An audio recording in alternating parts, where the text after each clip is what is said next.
Hi மச்சி.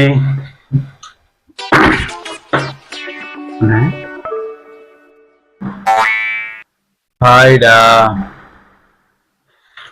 எப்படா வந்த? காலையில 7 மணிக்கே வந்துட்டேன்டா. 7 மணிக்கா?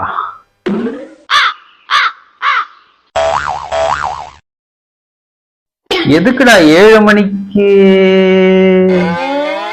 என்னடா படிக்கிற? எக்ஸாமுக்கு ஏதாவது படிக்கிறியாடா? அது எக்ஸாமா? நீ என்ன ஸ்கூல் படிக்கிறியா இல்ல காலேஜ் படிக்கிறியா எக்ஸாமுக்கு? ஏய், இன்னைக்கு மீட்டிங்டா, அதுக்கு ப்ரிப்பேர் ஆயிட்டு இருக்கேன். என்னது? இன்னைக்கு மீட்டிங்கா? ஓய்யோ. தனிமையும் நானும் மீண்டும் ஒன்றாயானோம், மறுபடி சுரு